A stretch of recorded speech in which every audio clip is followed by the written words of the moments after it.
सामीन बज़्म नाज़रीन मोहतरम, अस्सलामु अलैकुम वरहमतुल्लाहि वबरकातुहू। एक बार फिर से आपका मेज़बान मोहम्मद ज़िया क़ादरी शहरी भोपाल से हाज़िर खिदमत है। नहमदु व नुसल्ली अला रसूलिहिल करीम, अम्मा बाद, फ़अऊज़ु बिल्लाहि मिनश शैतानिर रजीम, बिस्मिल्लाहिर रहमानिर रहीम। नाज़रीन मोहतरम, अल्लाह तबारक तआला ने निकाह के माहिदे में दो शानें रखी हैं।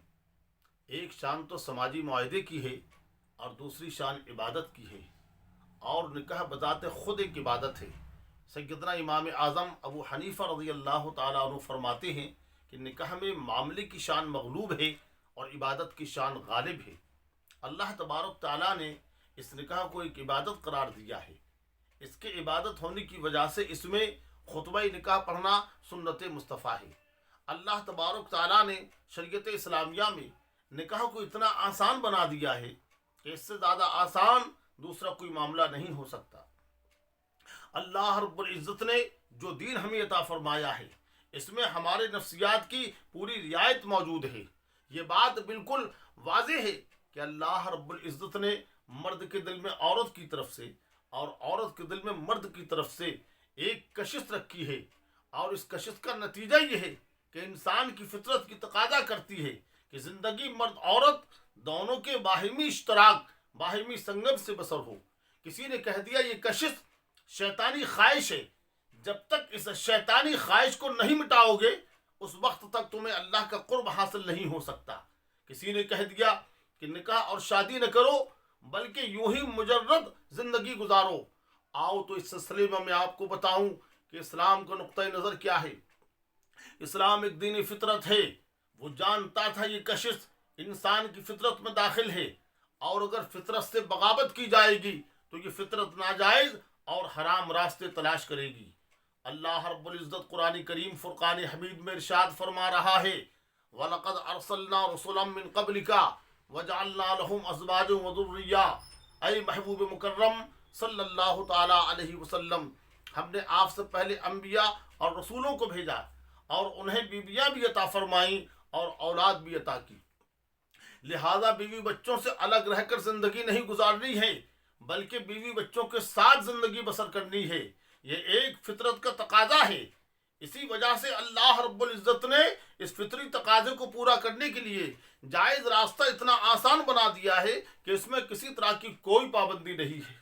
बल्कि निकाह के वक्त खुतबा निकाह पढ़ना भी लाजमी शर्त नहीं है, न वाजिब है न फ़र्ज है। हाँ, अलबत्ता सुन्नत ज़रूर है। मर्द औरत, दो गवाह, एक वकील की मौजूदगी में किसी मजलिस में मुकर्ररा महर के साथ अगर वो इजाब कबूल कर लेते हैं तो बस उनका निकाह हो गया, वो एक दूसरे के लिए हलाल हो गए। अल्लाह तबारक ताला ने इस निकाह को इतना आसान बना दिया है ताकि इंसान की जो फितरी ख्वाहिश है, इसे पूरा करने के लिए जायज़ रास्ता इतना आसान हो जाए कि इसमें किसी तरह की कोई पाबंदी ना हो, किसी तरह की कोई दुश्वारी ना हो। इसके लिए न मंगनी शर्त है, न बरी का लाना शर्त है, न मेहदी शर्त है, न इज्तिमा शर्त है, न किसी को बुलाना शर्त है। मैं ये नहीं कह रहा हूँ कि आप अपने अजीज़ व अकारिब को न बुलाएं, आप अपने दोस्त अहबाब को न बुलाएं। आप बुलाएं। पैगम्बर इस्लाम सल्लल्लाहु अलैहि वसल्लम ने जब सय्यदा कायनात फातिमा ज़हरा रज़ियल्लाहु ताला अन्हा का निकाह मौलाए कायनात के साथ फरमाया तो आका ने कहा कि जाओ अबू बकर व उमर को बुला लाओ। गोया के सरकार दो आलम सल्लल्लाहु अलैहि वसल्लम ने खास खास लोगों को बुलाया, तो बेशक बुलाना जायज़ है, लेकिन ये शर्त लगा देना कि जब तक फला शख्स नहीं आ जाएगा, जब तक फला शर्त पूरी न हो जाए, जब तक फला रस्में अदा न की जाए, उस वक्त तक निकाह नहीं हो सकता है। शरीयत में इस तरह की बातों की कोई गुंजाइश नहीं है। आकाए कायनात सल्लल्लाहु ताला अलैहि वसल्लम के दीवानों, शरीयत मुस्तफ़ा ने इस निकाह को जितना आसान बनाया था, आज हमने उसे उतना ही मुश्किल बना दिया है। निकाह एक बहुत बड़ी मुसीबत नजर आ रहा है। सालों से, महीनों से इसकी तैयारी की जाती है, और जब तक लाखों रुपए खर्च न किए जाए उस वक्त तक निकाह नहीं हो सकता है। आज हमारे माशरे में जहेज एक लालच का नासूर बनकर उभर रहा है। बाज़ाब्ता तौर पर शादी से पहले फहरिस्त बना कर दी जाती है और ये मुतालिबा किया जाता है کہ ہمیں فلاں فلاں آئٹم چاہیے، آخر جہیز کے نام پر یہ بھیک اور خیرات مانگنے کا طریقہ ہمارے ماحول میں کب سے رائج ہو گیا ہے۔ اس سلسلے میں ہماری ملت کے نوجوانوں کو آگے آنا ہوگا اور اپنے گھر والوں کو سمجھانا پڑے گا کہ اللہ تبارک تعالیٰ نے ہمیں قوت و طاقت عطا فرمائی ہے، اللہ رب العزت نے ہمیں کمانے کی صلاحیت بخشی ہے، ہم اپاہج نہیں ہیں، ہم معذور نہیں ہیں جو کسی کے سامنے ہاتھ پھیلا کر اپنے چھوٹے پن کا ثبوت دے۔ ارے وہ ماں باپ جو اپنے دل کے ٹکڑے کو بیٹی کی شکل میں ہمیں دے رہے ہیں، کیا یہ ان کا احسان کم ہے؟ اب اس سے بڑھ کر اور کیا معلوم ہے جو ہم ان سے مطالبہ کریں۔ آج اسی لالچی سوچ کی وجہ سے کتنے گھرانوں میں بچیاں ایسی بیٹھی ہیں جن کی عمر 30 سال 35 سال 40 سال کی ہو رہی ہے، ان کے گھرانے میں رشتے اسی لیے نہیں آ رہے ہیں کہ ان کے والدین کے پاس جہیز کے نام پر دینے کو کچھ نہیں ہے، اور لالچی لوگ مالدار کے گھرانوں کے چکر لگا رہے ہیں کہ ہمارا رشتہ یہاں ہو جائے۔ آقا کریم صلی اللہ علیہ وسلم کے دیوانوں، تم اٹھ کھڑے ہو اور اعلان کرو کہ ہم کو جہیز کے نام پر ایک پیالی بھی نہیں چاہیے ہے، ہم ایک چادر بھی نہیں چاہیے ہے، آپ صرف بیٹی کو رخصت کر دیجئے، یہی ہمارے لیے سب کچھ ہے۔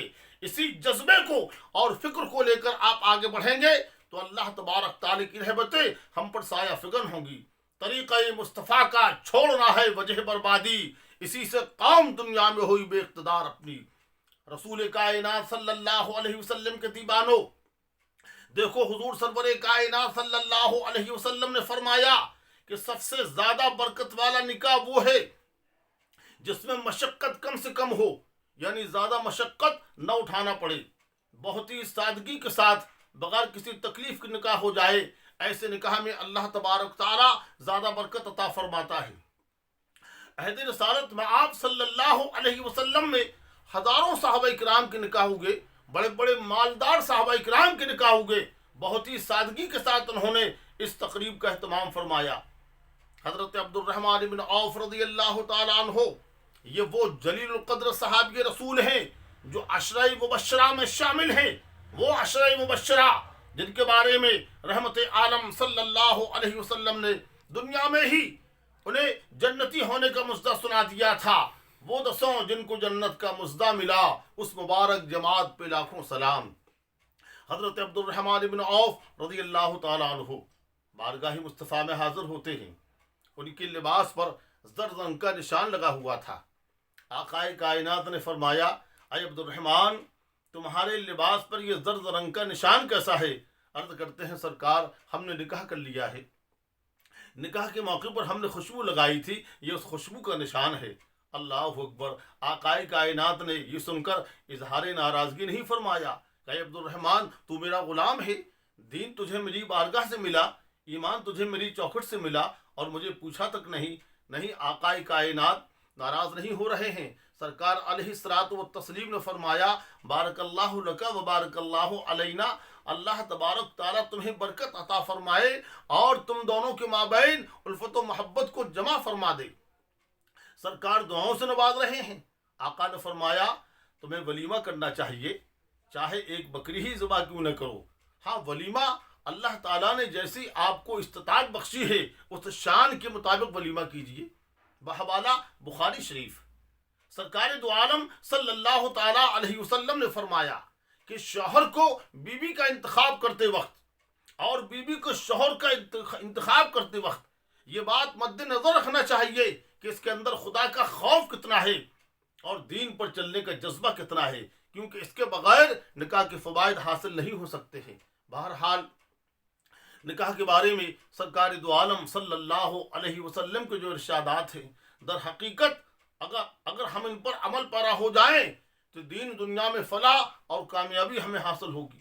آج ہمارے معاشرے میں چاروں طرف جو خرابیاں پھیلی ہوئی ہیں، اس کی بنیادی وجہ یہی ہے کہ سرکار دو عالم صلی اللہ علیہ وسلم کے ارشادات سے ہم غافل ہیں۔ قوت فکر و عمل پہلے فنا ہوتی ہے، قوت فکر و عمل پہلے فنا ہوتی ہے، پھر کسی قوم کی شوکت پہ زوال آتا ہے۔ اللہ تبارک تعالیٰ اپنے پیارے حبیب صلی اللہ علیہ وسلم کے طریقے پر ہمیں عمل کرنے کی توفیق رفیق عطا فرمائے۔ آمین بجا سید المرسلین صلی اللہ تعالیٰ علیہ وسلم۔